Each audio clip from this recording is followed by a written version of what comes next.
So this was Darwin's first great idea, or second, doesn't matter, but natural selection.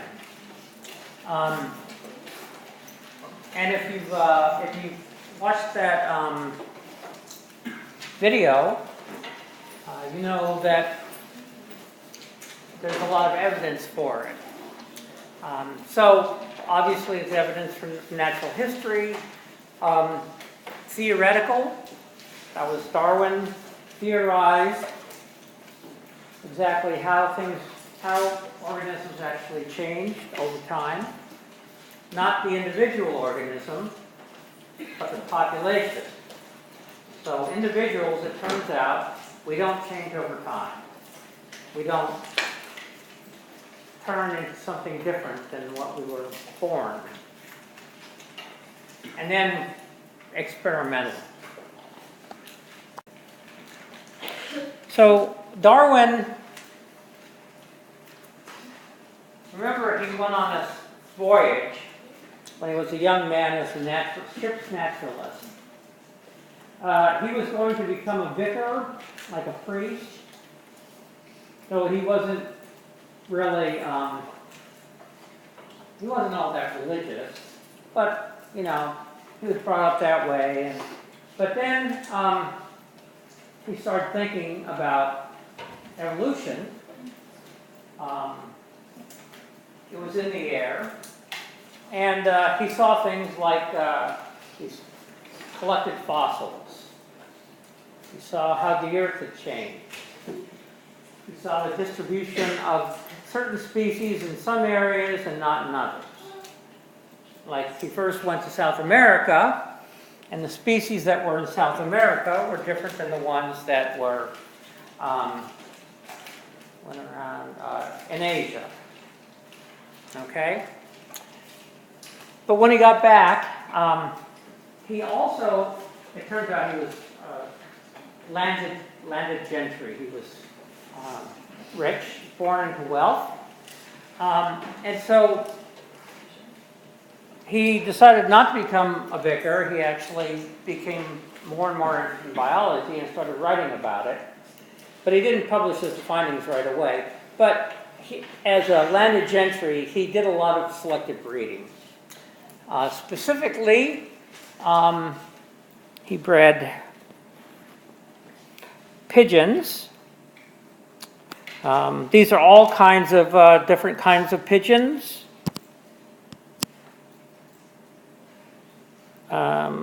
Okay, I think this is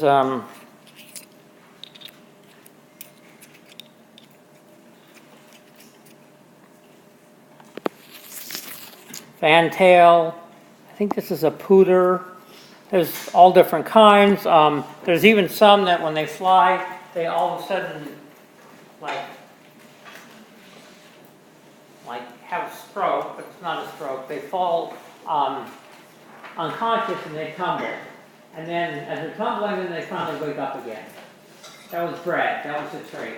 So there was a lot of selective breeding. This is called artificial selection. You can understand why. But he equated the same sort of thing as actually going on in nature, except that nature was a selective agent.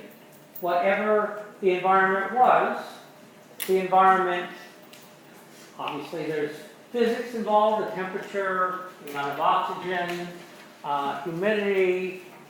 There's a lot of things in the environment that are living things, diseases, predators, parasites, competitors, whether other human beings or between other species. And he started taking this idea about artificial selection and thinking, well, this is what the environment actually did. It selected.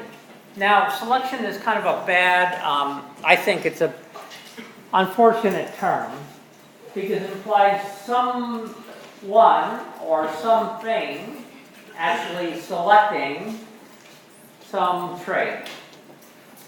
Like with the pigeons. like selecting so that they had a fantail, or selecting that they were tumblers, or whatever. But nature, it isn't like something in nature is selecting, even if it is, let's say, a cheetah eating a gazelle. We don't think of selection that way. In the environment, there are cheetahs, and some gazelles are able to run faster and escape while others aren't. And the selection imposed is a cheetah. I guess you could say perhaps it's actually selecting that one, but it doesn't mean that it has to. No, there's no thought involved. For example, let's say we have a bacteria, a pathogenic bacteria, one that causes disease. Well, do you think the bacteria is actually going to think about infecting someone? How would it do that? It doesn't have a mind. It doesn't have a brain. It's a single cell, right? It just has characteristics that allow it to infect certain cells and not others. And then the cells that it infects, some of those might be able to resist it. They might have an immune part of the immune system, but there's no actual agency. In other words, making conscious choices. Evolution has nothing to do with consciousness, even for humans. Okay. Now,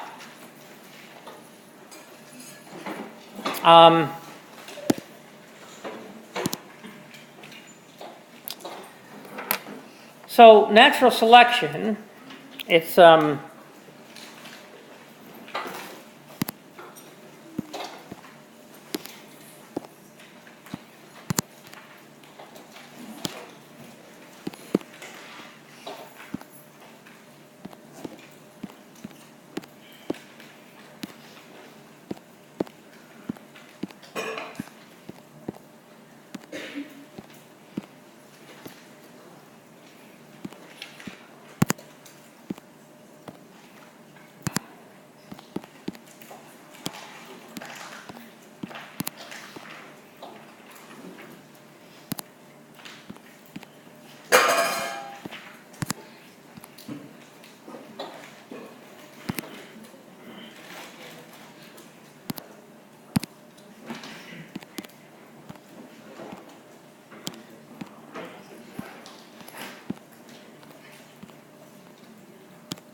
okay. Now, the fact that there's selection doesn't mean there's going to be evolution. You can actually have natural selection without evolution, because you need certain criteria for evolution by natural selection to work. We're going to look at that. You need variation in the population, you need heritability, and then you have differential survival and reproduction based on the traits that individuals inherit. It's also possible to have evolution without natural selection. So if there was no selection, but there was mutation, a population could still evolve. And those other forces that we were talking about, like genetic drift or migration, that also changes a population. In other words, individuals don't change, populations evolve. Individuals, it's not like it would be great, like, God, I wish I could fly. Anybody fly in their dreams? Yeah. Now, I love flying. Now sometimes I'm trying to fly to get away and I've got to flap really hard because something's chasing me, but most of the time it's just because I realize I get lucid dreaming where I think, hey, I can fly. And there I go. Now, if Lamarck had been right, I could eventually change over time so that I would be able to fly. But evolution doesn't work that way. You're dealt the cards you get. You can't turn in Like in poker with 5-card draw, you can't turn in 3 cards and get some other one. You get the hand you're dealt, that's it. The only thing that changes is that depending on the cards you have, some cards are better than others. And we might say that those will increase an individual's fitness. And they will win the money and the other ones won't. Okay? So, what is evolution by natural selection? Anybody? Is it a pattern or a process? Huh? Pattern? Yeah? Process. Process? Pattern? Process? Process. Okay. Evolution by natural selection is a process, but it creates a pattern. It creates a pattern where certain individuals, because of the traits they have, leave more of their genetics, pass it on to future generations, whereas individuals that don't have those specific traits or alleles are the losers. Okay? So you're trying to win, you want to create as many offspring as you can. That's why I told you it's all about sex and death. Okay.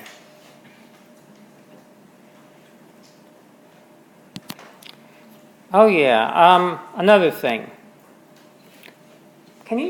Is evolution restricted to just biological populations? Like, does our solar system change? Anybody? Anybody think the solar system changes? No? Yes? Yes. Yes? Okay.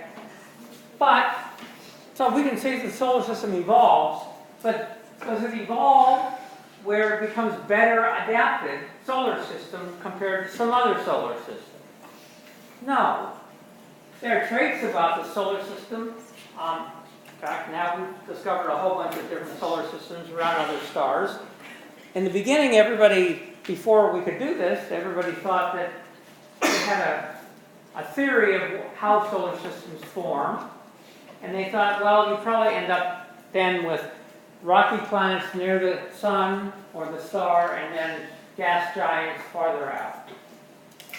Well, it doesn't work that way. It turns out there were lots of other solar systems.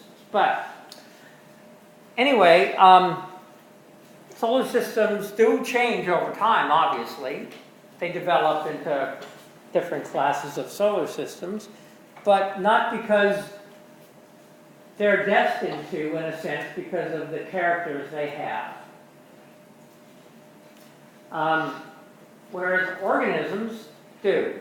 But can you think of something that might not actually be alive, but evolves in the same way?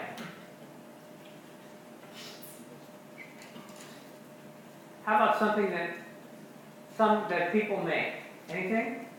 Let's pick something like a car.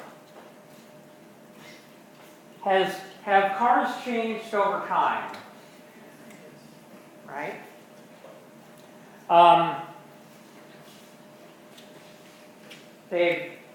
New materials have been added.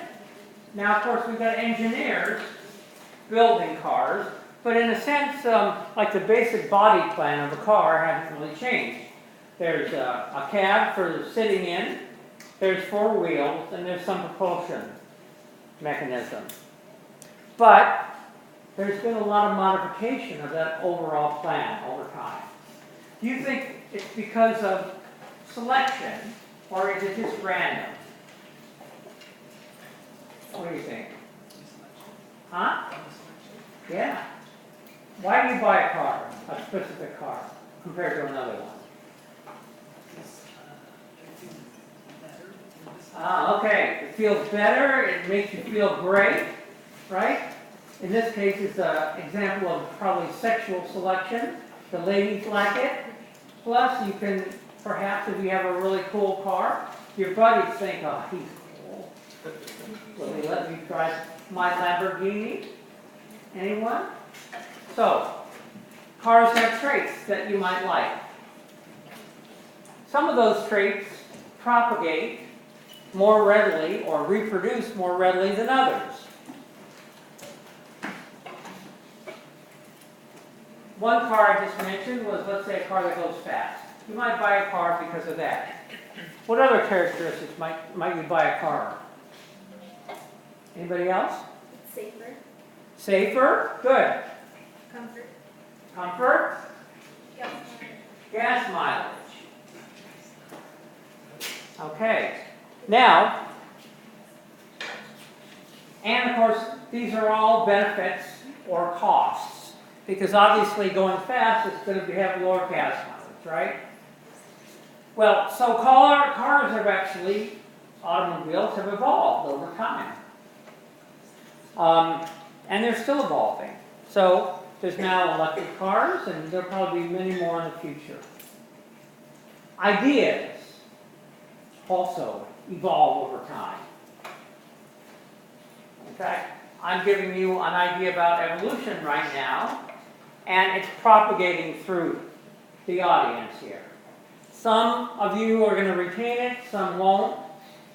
The ones that do, in other words, the ones that are selected, will do better on the test than the other ones, right? You want to be one of the winners, because that's all that counts. In evolution, the whole thing is winning, and the other guy losing. I know that's terrible. That's where social Darwinism came in. You know, survival of the fittest. So there's someone really rich and he can do whatever he wants.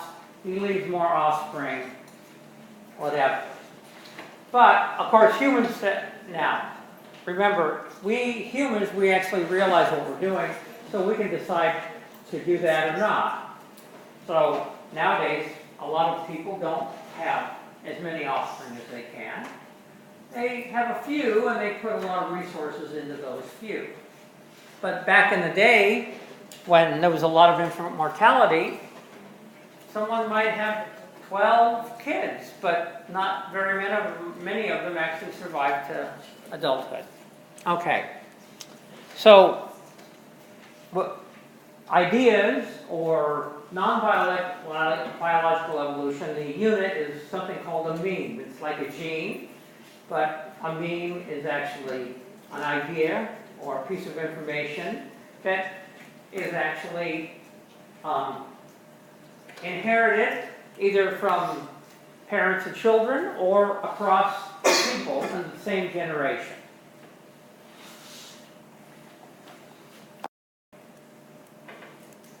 So here's a kind of a basic definition. Any consistent difference in survival and reproduction among genotypically or phenotypically different classes of organisms within a population. Now, so natural selection is the force, the modifying force, descent with modification. In other words, ancestral species and subsequent species that are descended from them, they change over time, and that change is governed by natural selection. And so you end up with evolution. Now, selection sorts a trait like a seed. Like, let's say you take you're panning for gold. The gold is heavier, it sinks to the bottom, all the other stuff washes away. That's selection. In the same way that it was selection with the chickens, the green ones were not visible to the predators, the other ones were. Now, remember, none of those chickens could change color. Right? You kind of like, these are the cards you're dealt, and you're stuck with them. Now, when you have traits that help you survive or reproduce, that's called an adaptation. An adaptation a trait can be adaptive in one environment, or an allele can be adaptive in one environment and not another. Remember, with the genotypes, the genotype that was adaptive was the individual with A1 and A2, and that was an individual who was green. The other genotypes were selected against. And because these genes have effects in terms of phenotype, it's because of, it affects the phenotype, in this case, conspicuousness. So we say that fitness is an individual's ability to survive and reproduce more successfully than others, someone else.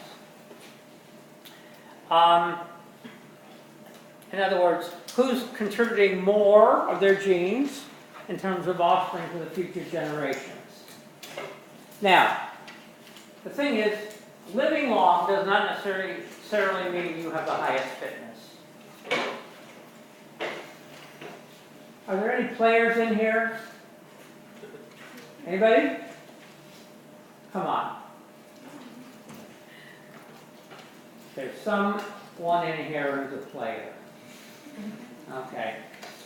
Now, players, they want to have the sex with as many women as possible, or there might be women players, and they want to have sex with as many men as possible. Okay? However, humans also tend to get jealous. Okay? Let's say you have a player, and he plays around and produces 30 offspring by the time he's 20. He's not taking care of them, he's just playing. God, is he playing? Anyway, he's playing. Now, he's also doing things like taking risks. He's doing bungee jumping. He does karate. He does all kinds of things that are kind of dangerous. But it's almost like he's showing off to those around him. He's showing off to other guys that I'm better than you. He's also showing off to women, and they get all fluttery and want to mate with him. Okay. So he's got 30 offspring by the time he's 20. There's this other fellow named Harold. Harold hates this guy. We'll say he's Kevin. He hates Kevin. Because Kevin's getting all the babes and he's not. Right? Well, it just so happens, finally, Harold can't take it anymore and he decides to off Kevin. Or it might be some husband of one of the women. So anyway, Kevin has only lived until he's like 20 or 21 years old. He's got 30 offspring. Harold goes to jail for the rest of his life.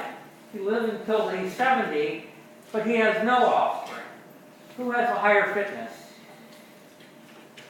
Anybody? Kevin. Exactly. So it's not just survival, it's surviving long enough to reproduce.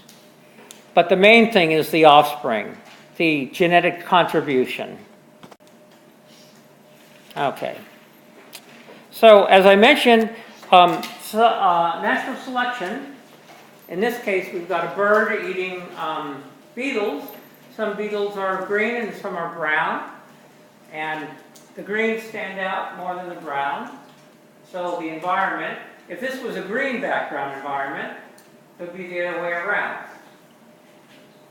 And that's selection, and the environment is actually selecting. In this case, some are conspicuous, some are not. So individuals with traits that enhance their survival, in other words, they don't get eaten, and then they can reproduce. And that's called fitness, survival and reproduction. those adaptations are selected for. There are other individuals who don't have. In this case, the beetles are green, and they don't have the red color, and so they have low fitness.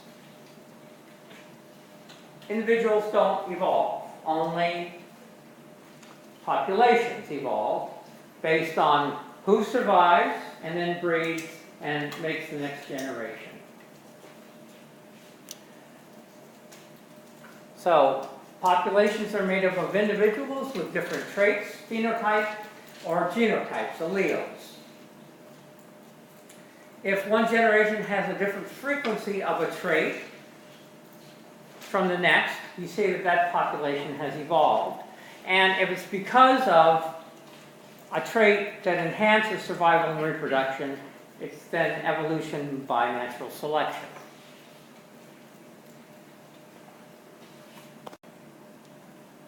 Okay. If a lion eats you, is that natural selection? What do you think?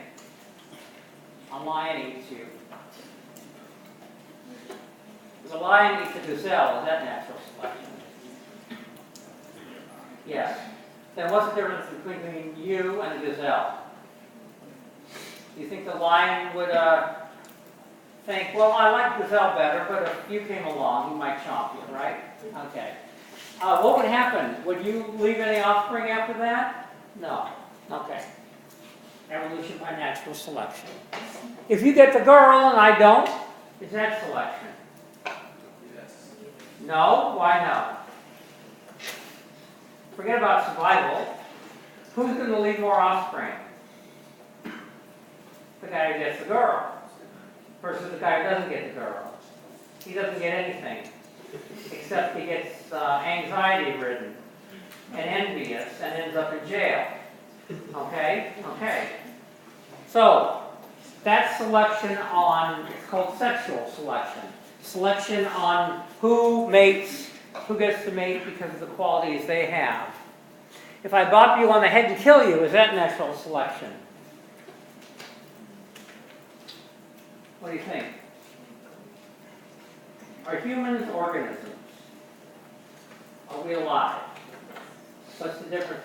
If a lion comes along and, a gorilla and picks up a stick and bops another gorilla on its head, is that selection? Yes. So if I do it, same thing. Now, if you get hit by a bus, is that natural selection? Why? Yeah, but you can, just think about it. One, you can get selected against by falling into a crevasse, right? It's not eating you, well it is kind of, but it just happens. It's still going to affect how many individuals get to survive and reproduce. So if I get hit by a bus, am I going to do any reproducing after that? No. Okay. Now, so we've said, the pine cone. Now, that's true. But the question is, end up evolution by natural selection with any of these things? Well, predation. First of all, we'll say that gazelles are able to go fast depending on the traits they have and the alleles they inherited from their parents. And some go faster than others, right? And so it's likely that a lion that is more successful at eating than another will leave more offspring. And the prey that it eats, those individuals that escape, go on to play another day versus the ones that don't. So that population can evolve. We'll say humans could evolve by not getting eaten by a lion, and instead of becoming big and fearsome, we might just use our head and say, well, let's not go near that lion, something like that. So some people will be more aware of their surroundings. Same thing like the bus. Some people are oblivious. They step into a bus, they die. Now, it could be that Some people who get hit by buses survive better than others because they're bigger, they have thicker skin and bigger bones. We could say that over time, if buses killed lots and lots of people, that in fact humans might actually evolve to be bigger and stronger. And they still get hit by buses, but you know, it's like, oh, that's nothing. Kind of like the Dark Knight in Monty Python's Holy Grail. Of course, probably it would be some people are more aware of their surroundings than others, and they would survive not getting hit by a bus versus getting hit by a bus. Okay. Now, if a pine cone hits you on the head, it's natural selection, but it's actually a random event. There might be some people who survive better than others, but it doesn't happen enough to actually change the population in terms of surviving a pine cone hit. Okay. Anybody think, have we stopped evolving?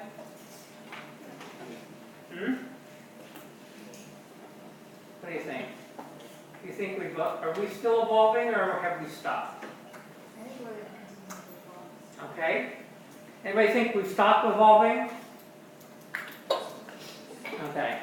It turns out we're evolving. First of all, there's some traits now that are around that our ancestors didn't have. Who in here is lactose intolerant?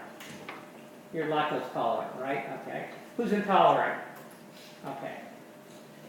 Now, mammals, females secrete milk for their offspring when they're very little. And then at a certain point, they tell young Junior to go get lost. Okay? And Junior has to go out and find food. In Junior's future, as he gets older, is he likely to come across milk in the future? What's the chances of that? High or low? Low. Probably never. Okay? Now, to be able to digest milk, you need an enzyme called lactase. And lactose is a two-molecule sugar, one molecule of glucose and one of the lactose. The body can only use glucose separately, and they can transform the lactose. But without breaking those apart, they're useless in terms of food. Okay. It turns out there's variation in this trait. Why? Well, some populations of humans lived in a pastoral culture where they were herding animals, mammals mainly, and but for the most part they kept those animals for the fur, for their meat, that kind of stuff. Some of them might have even bled the animals, but not killed them, like the Maasai, so they drink their blood. But for the most part, they couldn't get anything out of the milk, because they were lactose intolerant.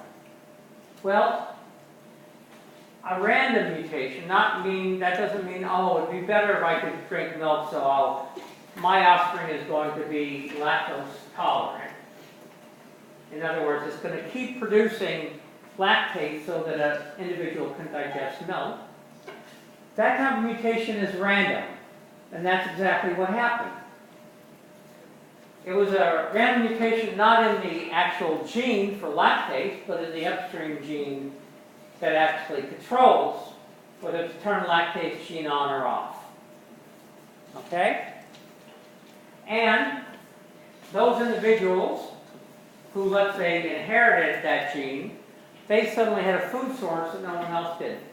They're going to leave more offspring because they're going to survive better than everybody else. And in the future, in fact, they're probably their whole clan, 10 generations in the future, perhaps they'll all be lactose tolerant because they'll all actually be descendants of that original individual who had that random mutation. But making lactase is expensive. It's a protein, it's an enzyme, and individuals who make lactase after they no longer get milk would actually be at a disadvantage. So, like all adaptations, in some environments it's favorable and others not. Well, some human populations have been herders, and others actually haven't. They haven't domesticated as many animals, or they haven't domesticated any, let's say, mammals and milk, except for perhaps dogs. And so, those populations, even there might have been someone who actually had that mutation or something like it, but it was actually selected against because there's no milk available to drink after you're an infant. Okay, so humans are still evolving. Anyone know what sickle cell anemia is? Anybody? What is it? Oh, is that when your blood thins? Huh? Is that when your blood is thin? Okay, something about blood. Yeah? Isn't it when the blood cells are like shaped? Yeah. Okay. Now, that's bad, right? Yeah. Okay. Where is sickle cell anemia most common? Is it in Africa? Yeah, Africa. So it turns out, like that green chicken, A1, A2, individuals who get a normal hemoglobin gene and this sickle cell hemoglobin gene, they don't actually necessarily express sickle cell anemia. They're resistant to malaria. Okay? If you're in a place where there's lots of mosquitoes and lots of malaria, if you're normal type, you just have normal hemoglobin, you're susceptible, you get sick, you die, you leave fewer offspring. If, unfortunately, you get the sickle cell allele, and you get 2 copies, one from mom and one from dad, then you get sickle cell anemia, and you die from that too. But individuals who have 1 copy of each are resistant to the malaria parasite. They leave more offspring than normal type or sickle cell type. Okay? So, there's populations, individuals who were first enslaved and brought from Africa to here. A lot of them, those people probably had the sickle cell allele in their population. But if you look at African Americans today, that frequency of that allele has decreased because there's such a strong cost to pay. In other words, if you inherit 2 copies, you have offspring that die.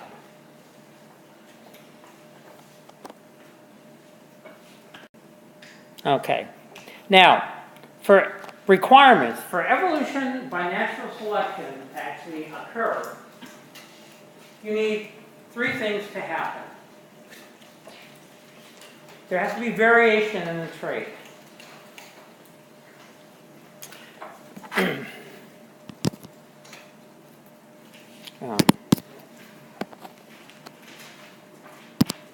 Okay, we've got variation, we have green beetles, and we've got brown beetles. Now, in this environment, we've got a brown background. Which one stands out? The green. So they're selected against. Just by happenstance, right? One can be seen and one can't. So there's variation there in the beetles.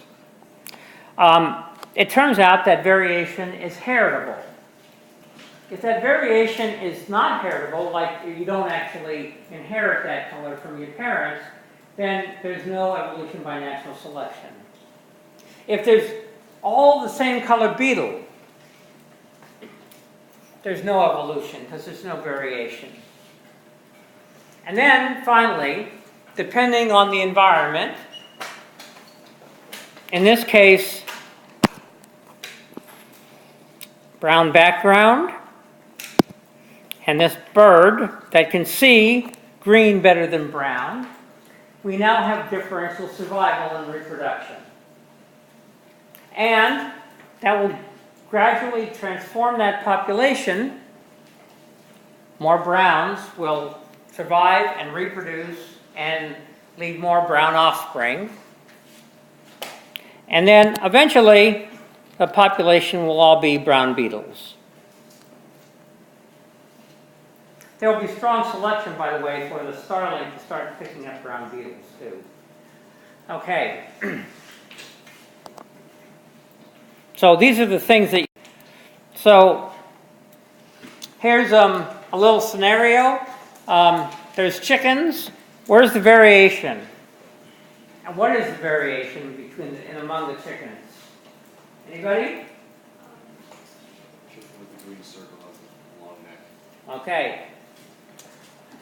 He sticks out. Now sometimes being taller is better, but in this case, not so much. So there's variation. That in fact, there's variation that's actually inheritable or heritable. That means size is heritable. In humans, height is about 80 or 90% heritable. Okay? And then, what's the source of selection? Anybody? Huh? It's the same thing that would kill you too. What is it? An X. Right. Okay. That's the source of selection. Of course, an X can't actually kill anything on its own. It needs a human, but that's it. So all the other chickens live to see another day. There's no more tall chickens in that population. And then gradually, if there were, let's say, originally tall chickens, short chickens, and there was selection against the tall ones, eventually that would, over time, the population would evolve to become all short chickens. Now, when you have a trait that allows you to survive and reproduce better, that's called an adaptation. Okay.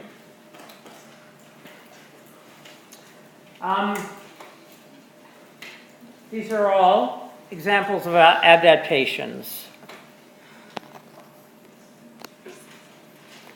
What's the adaptation here? Okay.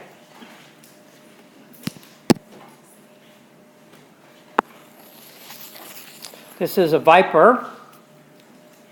Now, you can have camouflage to protect yourself from getting eaten. You can also have camouflage so that the thing you want to eat will not see you. So this viper has a pattern that looks like the background of leaves and dirt.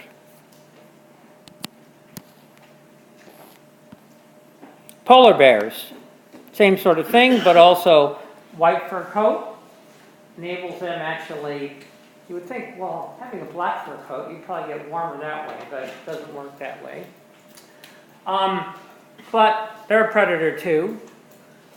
There's variation in giraffes, the length of the neck.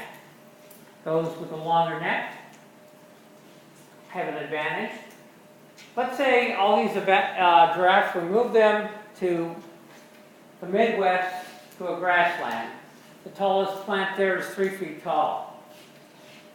Would having a long neck be advantageous or not? No. Okay? So only in the correct environment is that adaptation, that an actual adaptation.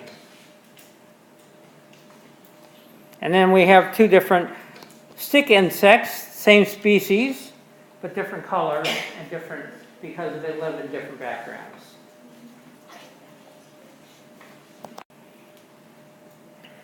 Now, the source of all variation is a mutation, a genetic mutation. The thing is, mutations are completely random. It's not like, I think, oh, I want to have a kid who's able to fly, and I'll create a random mutation, and he'll get a sperm with this random mutation, and he'll grow up and be able to fly. In fact, most mutations, let's say only parts of the genome actually code for proteins. The rest are mishmash stuff. So mutations are either no effect, or if they actually occur in a coding region, you can imagine you have a protein, it has to work. If there's a mutation, it probably won't work. So it's bad. So most mutations are not beneficial. But once in a while, one might be. And since we're talking about genes, genes have effects on traits. Okay. Darwin, at the time, no one knew about genetics. He thought there was something called like blending inheritance. You got part of your inheritance from your mom and your dad, and it all blended together like colored water or paint or something like that. Now you can imagine though, if let's say you are a blue chicken, and you're actually living in a blue environment, and that's a new mutation. You leave that mutation, provide it to your offspring, but if there's all the other mutations, let's say the individual that you breed with has an orange one, and you put it together, you're green. Now, green in a blue background is no better than blue in a green background, is it? So, blending inheritance was a problem for Darwin. At the same time, in 1860, 61, there was a friar, a pastor named Mendel. He was a monastic, he was in a monastery, and he was a scientist, and he raised peas, and he worked out genetics, including dominance and recessive and all that kind of stuff. And he showed that, in fact, inheritance is actually particulate and not like this blending stuff. He even had Darwin's book on the origin of species, but he didn't see a connection between what he did and what Darwin was talking about. It took until the early 20th century, early 1900s, before people started getting a hint of that, and then they rediscovered Mendel, and then suddenly they realized if there's particulate inheritance, Darwinian evolution, evolution by natural selection, can actually operate. So, microevolutionary change, let's say change in the allele frequencies. Once upon a time in Great Britain, during the beginning of the Industrial Revolution, they used coal, not only to keep themselves warm, but to also provide energy, do work, make machines run, all that. Coal is dirty. They didn't have any pollution controls, of course. And all the trees became dark with coal dust. There were two different forms of moths. They were the same species, but one was dark and one was light. On the original trees that had light bark, one was camouflaged, the other one wasn't. Over time, the proportion of dark morph increased, so that eventually there are almost no white dwarfs left in areas where they were actually doing burning coal. It turns out they eventually put it in pollution controls, and now it's turning backwards. But that's an example of actually microevolutionary change. Macroevolutionary change is above the species level, like families of organisms. We'll get into that later. We've also got evidence of evolution because insects and mites have evolved, populations have evolved resistance to pesticides. Just like diseases, bacteria have evolved resistance to antibiotics. Plants have evolved resistance to herbicides. It will always happen. It's evolution in action. And it's almost impossible to stop it. Okay? So we still have that kind of stuff going on. In other words, things are still evolving, humans are still evolving. In fact, we're evolving rapidly because our ancestors lived as hunter-gatherers. We lived in a group of people with maybe 20 or 30 individuals. And when we came across strangers, we killed them. Nowadays, we live in cities.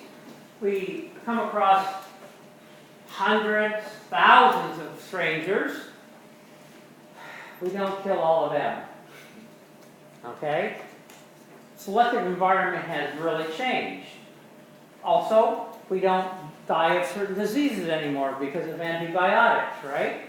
In other words, the selection is actually relaxed in certain areas, but it's increased in others. Like in the past, our hunter-gatherer ancestors never had to worry about getting run over by a bus.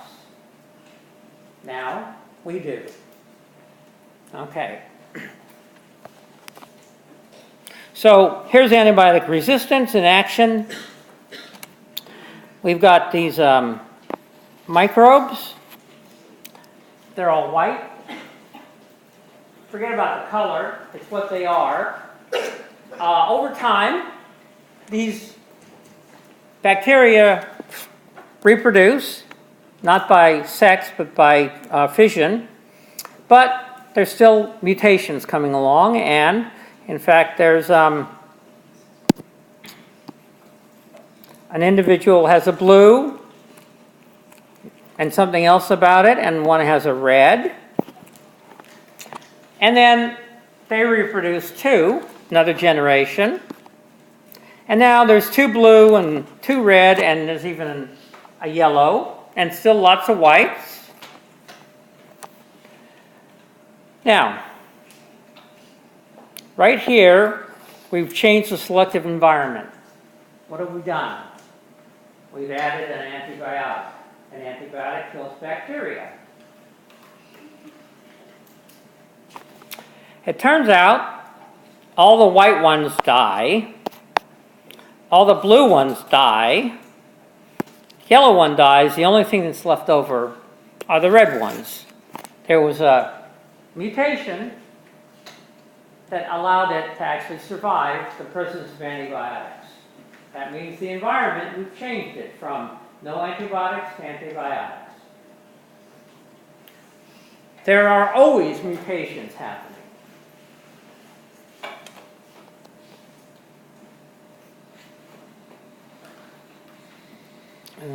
Let's see. Now, that's why you always want to take all your antibiotics. There are also mutations, by the way, that you didn't see spread because they were not beneficial mutations.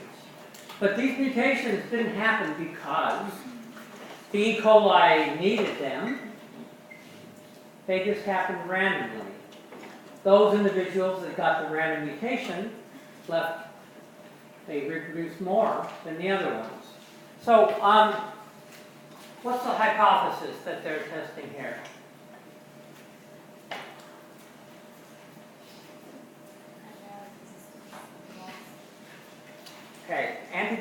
resistance evolves. In other words, bacteria evolve antibiotic resistance. And what's one of the predictions, let's say?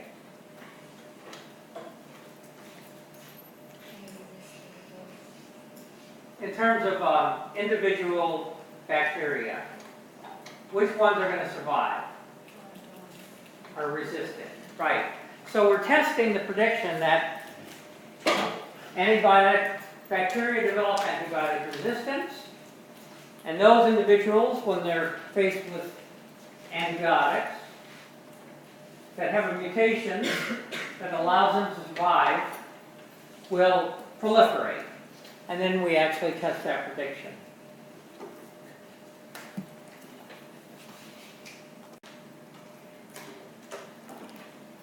In the case of natural selection, what was the source of the genetic variation among individual bacteria in a population? The environment or mutation?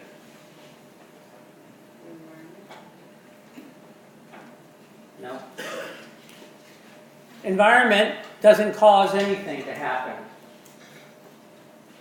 The mutation is the source of the genetic variation that the environment works on. Okay? So, the antibiotic doesn't cause mutation. It just is part of the environment. And individuals who a mutant comes along that's actually resistant, that individual, through no fault of their own, survives.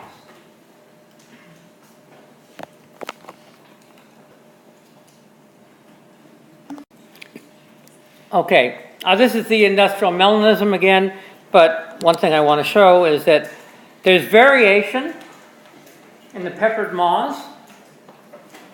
It's actually genetically based. It's heritable. And then the environment has changed because of the background of being light or dark. And the birds can then see the ones they couldn't see before. So some environments favor one form, some environments another. In other words, there is no perfect mutation.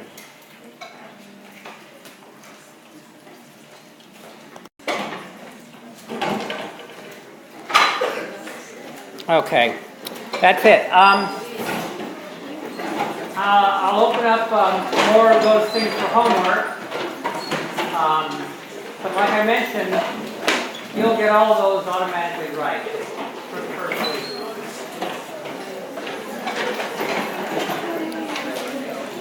I missed something. Is that okay? Sure. You will open it later? Oh yeah. I'm going to do it right now. Okay? Yep.